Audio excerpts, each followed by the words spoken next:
Many people ask, and I've been asked this before, why do you guys put your face on the ground? What are you doing? What is this prostration? You know, this prostration, or sujood in the Arabic language, is not something new.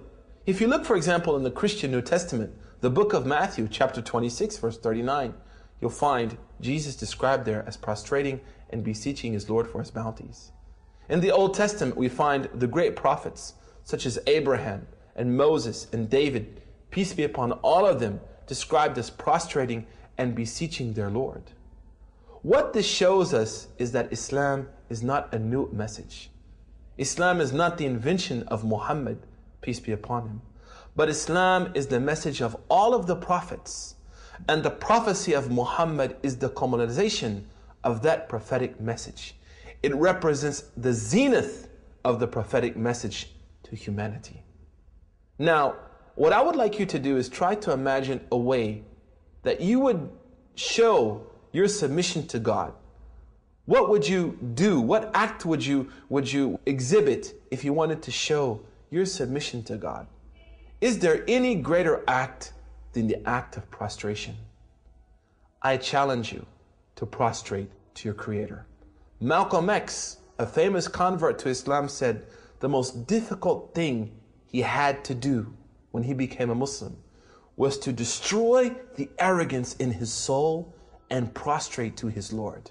And he said the reason that it was difficult was not because of his arrogance, but he knew that once he prostrated to his Lord and he tasted the sweetness of that prostration and submission, he would never prostrate to anything else again.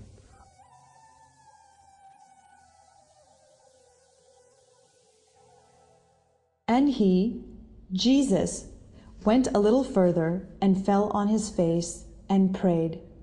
The Bible, Matthew 26:39.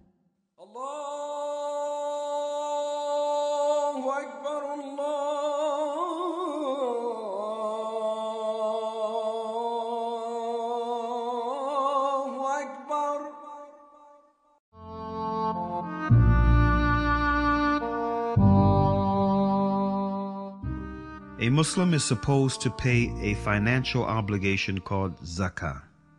All Muslims should spend 2.5% of their cash savings that were unused for a whole year on the poor, the needy, the homeless, and the orphans.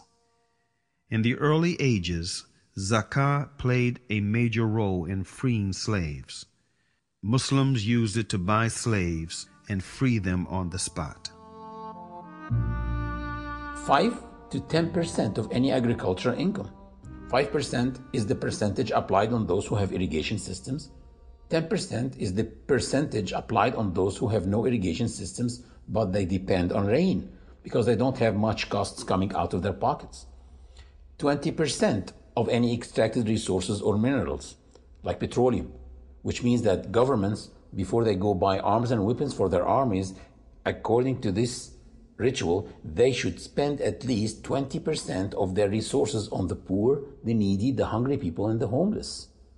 And guess what? This is not a charity. Zakah is the right of the poor on the rich. Muslims do spend in charity, which what they spend in addition to the zakah. One of the traditions of Prophet Muhammad, peace be upon him, is spend with your right hand what your left hand doesn't know, which means without showing off. Do it with sincerity.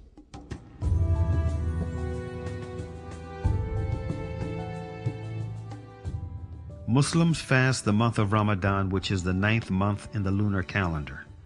In Ramadan, Muslims do not eat, drink, nor engage in any sexual activity from dawn till sunset. At dawn, one controls himself from approaching the lawful, eating, drinking, or any sexual activity with his wife. At sunset, he can practice any of that again, and this happens 30 times. At dawn, one controls himself. By sunset, he can practice any of that again. And next day, control. Practice, control, practice. Do you see what I'm doing? Looks like a workout.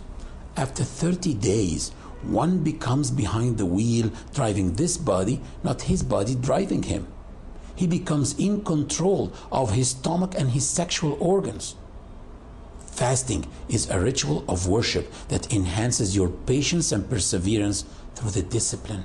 Allah said in the Quran about fasting, O you who believe, fasting has been prescribed on you as it was prescribed on those before you, that you might guard yourselves.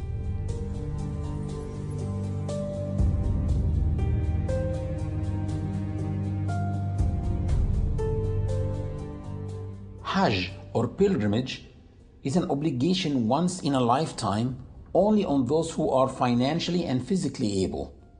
It shows the universality of this religion. Last year, I did pilgrimage with 2.5 million Muslims. We were all moving together from one place to the other, eating together, worshiping together, praying together, and wearing the same simple clothes together. Anyone besides you can be a millionaire, an owner of a chain of restaurants in his country, or a very poor person. Nobody knows, simply because we are all the same. Hajj has changed the lives of so many people, like Malcolm X, who struggled for the rights of blacks in the United States and suffered from discrimination and racism, which in turn led him to have a negative perception of white people.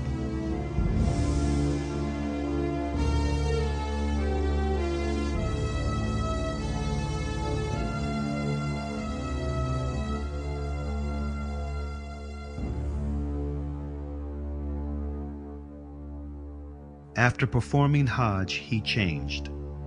He wrote a letter to his loyal assistants in his newly formed Muslim mosque in Harlem, asking them to duplicate it and distribute it to the press.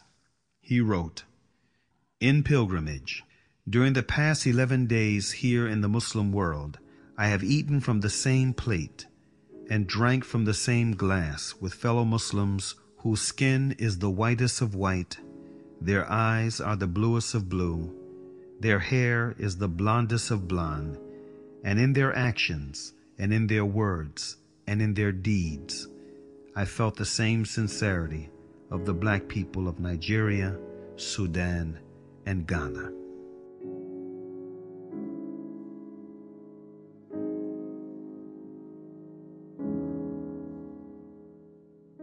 Peace, justice, and security can be attained only when man knows the purpose of his creation. That purpose is to turn to one's Creator, to turn to the one and only God, Allah.